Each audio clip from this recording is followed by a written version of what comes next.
దాన్ని నువ్వు ఎలాగో ప్రైజ్ చేయలేవు, నీ వల్ల కాలే 14-19 మధ్య. నువ్వు దాన్ని అసలు గంజాయి సాగు 3 పూలు 6 కాయలుగా నువ్వు ఇదేట్టు నువ్వు చేసావు, చంద్రబాబు నాయుడు చేశాడు. ఈరోజు దాన్ని ఎరాడికేట్ చేసిన మా మీద నేను ఇంతకుముందు అన్నట్టు దొంగ అన్నట్టు మా మీద నిందలు వేసే ప్రయత్నం చేస్తున్నారు. ప్రతి దాంట్లో ఇదే పని చేస్తున్నారు. ఈరోజు ఎన్నికల సమయంలో కూడా మాట్లాడడానికి ఏం లేక చెప్పడానికి 1,00,000 ఉంటాయి. ఎన్నికలు వస్తే మేమేం చేస్తామో మీరేం చేయలేదో చెప్పాలా, లేదా మేము గతంలో ఏం చేసామో వాళ్ళు చెప్పాలా, లేదా రేపు దాని మీద ఆధారపడి రేపు ఇది చేస్తామని చెప్పుకోవాలి. ఇది లేదు కాబట్టి ఈ తప్పుడు నిందలు ఈ పర్టికులర్ కేసులో అయితే వాళ్ళు తప్పించుకోవడానికి మా మీద బండలు వేస్తున్నారనేది మేము భావిస్తున్నాం. అందుకే ఆ కన్సర్న్ ఏజెన్సీకి ప్రెస్ కౌన్సిల్ కూడా కంప్లైంట్ పంపుతున్నాం. ఈనాడు, ఆంధ్రజ్యోతి వాళ్ళ తప్పుడు రాతలు, ఆ ఛానల్స్ వాటన్నిటి మీద కూడా లెటర్సీ అయితే ఇది కన్సిస్టెంట్ గా ఈ తప్పుడు ప్రచారం అబద్దాలు రిపీటెడ్ గా మాట్లాడడం అనేది టీడీపీకి అలవాటైంది. రాష్ట్ర ప్రజలు గమనించాలి.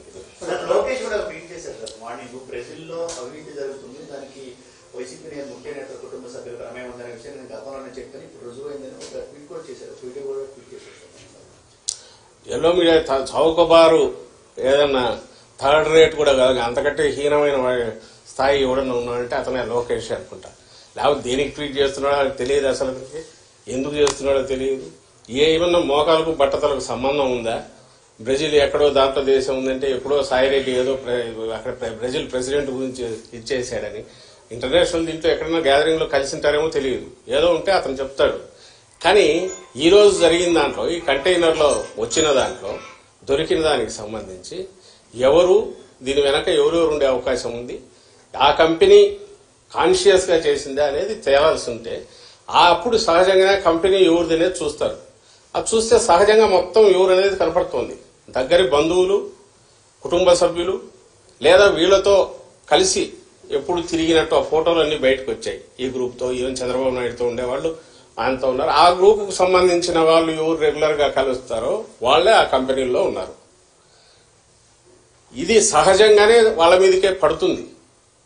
పడడానికి కూడా అవకాశం ఎందుకుంది? అలాంటి ఆలోచనలు చేసే లక్షణం కూడా చంద్రబాబు నాయుడుకు ఉంది కాబట్టి తప్పుడు దారిలో ఎట్లా అధికారంలోకి రావాలని చూస్తాడు కాబట్టి వాళ్ళ మీదకే వస్తుందనే దాన్ని ప్రియంప్ట్ చేయడానికి ఉల్టా మా మీద దాడి చేస్తున్నారు. లోకేష్ చేసినా చంద్రబాబు నాయుడు చేసినా అదే ఉద్దేశంతో చేస్తున్నారు.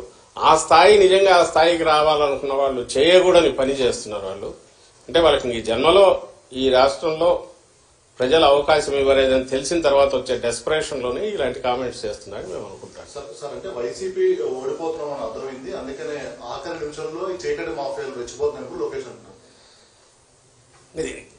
ఏం చెప్పాలి, మేమేమో పాజిటివ్ అజెండాతో పోతున్నాం. జగన్మోహన్ రెడ్డి గారు ఇలాంటి పొద్దుపోని మాటలు కానీ, లేకుంటే ఉబుసుపోక మాటలు కానీ, లేకుంటే ఫ్యాక్ట్స్ చేతిలో లేకుండా నోటికొచ్చిన మాట కానీ ఎప్పుడన్నా చేశారా? రాష్ట్ర ప్రజలు ఇది చూస్తున్నారు, అది చూస్తున్నారు, మీ మీడియా కూడా చూస్తోందిగా, ఇది చూస్తున్నారు. ఒక పార్టీ అధ్యక్షుడిగా, ముఖ్యమంత్రిగా జగన్మోహన్ రెడ్డి గారు ఇంతకుముందు ప్రతిపక్ష నేతగా అయినా సరే పార్టీ పెట్టినప్పటి నుంచి ఇలాంటి అడ్డగోలు కామెంట్స్ చేయడము, ఈవెన్ ఆయన ఏ పత్రిక అయితే పెట్టారో సాక్షి, దాంట్లో అడ్డగోలు ఊరక రాయడము ఊసిపోక ఆధారం లేకుండా ఎప్పుడన్నా జరిగిందా? ఆయన ఎప్పుడు కామెంట్ చేయట్లేదు. ఫ్యాక్ట్స్ ఉంటే దాని మీదే మాట్లాడుతున్నారు. ఇప్పటికే అదే చేస్తున్నారు. వీళ్ళు ఎప్పుడూ కూడా తండ్రి కొడుకులు, వాళ్ళ టీం కింద ఎవడో కార్యకర్తలు కాదు, వీళ్ళే ముందుండి అబద్దాలను వండడము, ట్విట్టర్ ప్లాట్ఫామ్ గానో ఇంకో దాంట్లోనో ఇంటర్నెట్లోనో రోజు ఊకదంపుడు, మర్చితో అబద్ధం అని వెళ్ళాక చేతులు దులుపుకొని దాన్ని పట్టించుకోకుండా వాళ్ళు మీకు 100,000 కనపడతాయి. మొత్తం ప్రచారం కానీ, వాళ్ళ రాజకీయ వ్యవహారాలు కానీ, వాళ్ళ విధానాలు కానీ అన్నీ ఏంటంటే అబద్దాలతో వండడం, దాన్నే 10 సార్లు 100 సార్లు చెప్పడం, అదే నిజమని వాళ్ళు నమ్మడం, అదే నిజమని ప్రజలు నమ్మించాలని చూడడం. గంజాయి అయినా, ఇసుక అయినా, ఇంకోటైనా వాళ్ళు ఏదన్నా ఈరోజు అంటున్నారంటే ప్రతిదీ కూడా వాళ్ళకు చెప్పుకోవడానికి ఏమీ లేక, మాకు చెప్పుకోవడానికేమో చాలా ఉన్నాయి. అందువల్ల పాజిటివ్ అజెండాతో మేము పోతున్నాం. మీరు ఈ మధ్య సిద్ధం సభలు చూసినా, రేపు జగన్మోహన్ రెడ్డి గారికి జరిగే సభలు చూసినా, మా నాయకుల ప్రచారం చూసినా మేము చేసినవి చెప్తున్నాం. మీరే గమనించండి, ఆలోచించండి. రాజకీయ పార్టీ మేము చేయాలనుకున్నవి, చేసిన పనులు చెప్పాలనా?